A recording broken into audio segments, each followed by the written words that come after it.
You're listening to the Cyberwire Network, powered by N2K.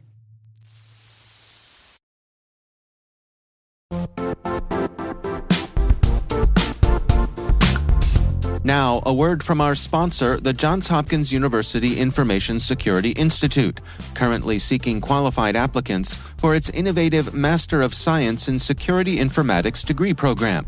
Study alongside world-class interdisciplinary experts and gain unparalleled educational, research, and professional experience in information security and assurance.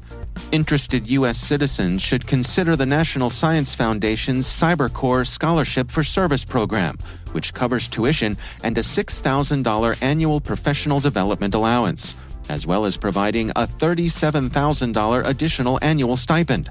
Apply for the scholarship and the fall semester by March 1st. Learn more at cs.jhu.edu/MSSI.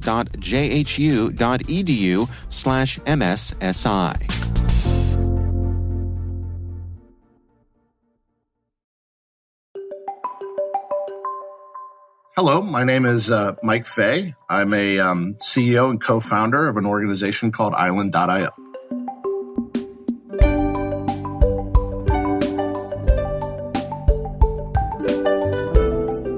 I was drawn to technology. My father brought a Timex Sinclair into our house at a young age. It was an early computer.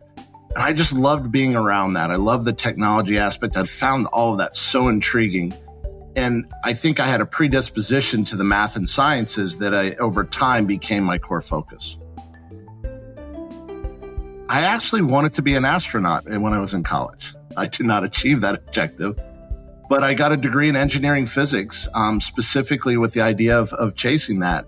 I really believed if you try to be an astronaut, there had to be other couple jobs you could do, right? And then as I graduated, the need for scientific programmers was incredible. People that could understand the math and sciences, say pattern recognition, fingerprint matching, algorithms like that, but could also code. So I started my career merging those two things together.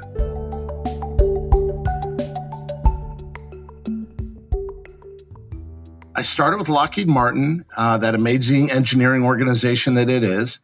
Worked there, worked on all sorts of fun projects. And then along the way, I started to get more interested in getting closer to the user and the customer on the software we were building.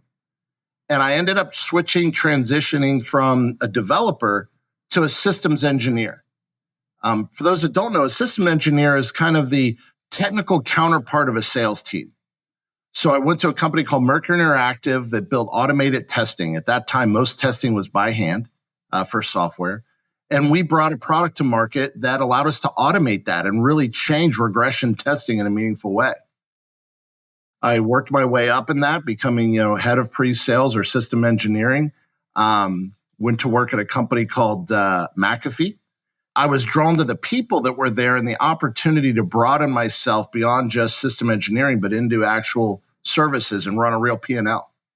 So I took the jump for that, and then cybersecurity exploded.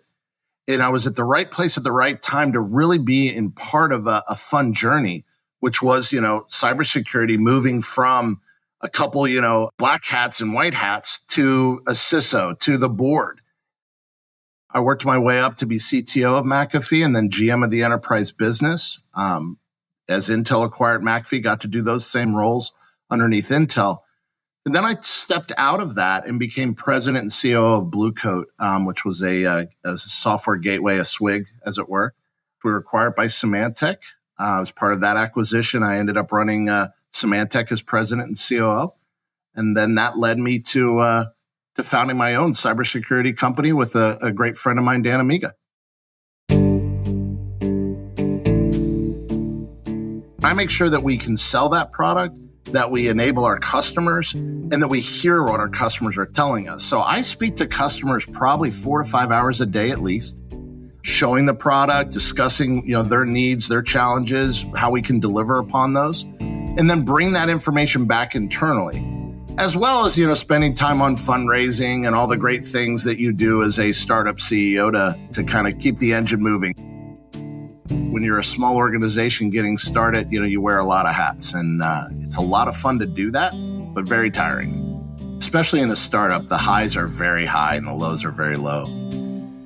You bring a product to market. It's not like when I worked at a larger company and it was one of many products, and if somebody didn't like it, fine, we'll go to the next one. When you found the company and somebody doesn't like what you're doing, it hurts you deeply. So you do get knocked down. I think that's where the team you work with is so important. You look around, you see all these great people doing wonderful things, and you realize that you just need to rally and need to focus on the positive side of the equation. And that pulls me out and pushes me on. If you have a clear set of goals, you don't really have time to stare and regret. You have to go and execute. I think those two things in concert help you lift you up, but you definitely get knocked down. You definitely spend some days a little bummed out, and then other days you think it's the best job in the entire world. Be curious. Play with the tech. Engage with the tech. When you understand what products do, why they do it, why decisions were made, you develop almost a superpower for understanding where you should spend your time and where you should spend your energy. So no matter where you're at in an organization, try to understand why it does what it does, and then watch those results. And then finally, be very clear about your goals. I had amazing mentors that I was not shy about what I wanted to do, where I wanted to go, what role I wanted next. And by being willing to, state those, even at times when it was awkward to admit, my lofty expectations, they were able to guide me and level set me and tell me where I was weak and where I needed to excel and help me find opportunities to show I was ready or to grow to be ready. So I think that honesty around those that you trust and about what you want to do and where you want to go, as embarrassing at times as it may be, is absolutely essential to getting anywhere in any field.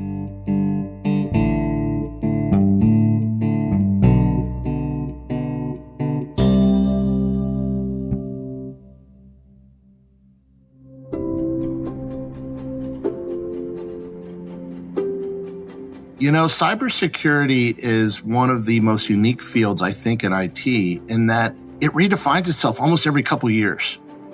If we take what we learned about cybersecurity 20 years ago, I'm not sure how much of that's relevant today or the last 5 years. So anybody that has a passion to learn and can learn quickly and is willing to listen to other bright and influential people can do well in cybersecurity, because you're almost on a level playing field with everyone else. You'll be measured for what you've learned recently, not maybe more like a traditional field where 20 years of bridge building will teach you a lot. Protecting an organization will teach you a ton if you stay active and educated. It's the downside of our industry as well. If you get lazy, if you take your eye off the ball, you can become irrelevant really quick as well. So it's a really fun industry if you like to learn. It's aggravating if you don't. I hope my next stage is to take many of these amazing people I work with and go and try to change the world for the better on a different path. I hope that when this finishes, people are proud of where I take all these great resources that have been given to me to work with and truly have a real impact on the world beyond the tech.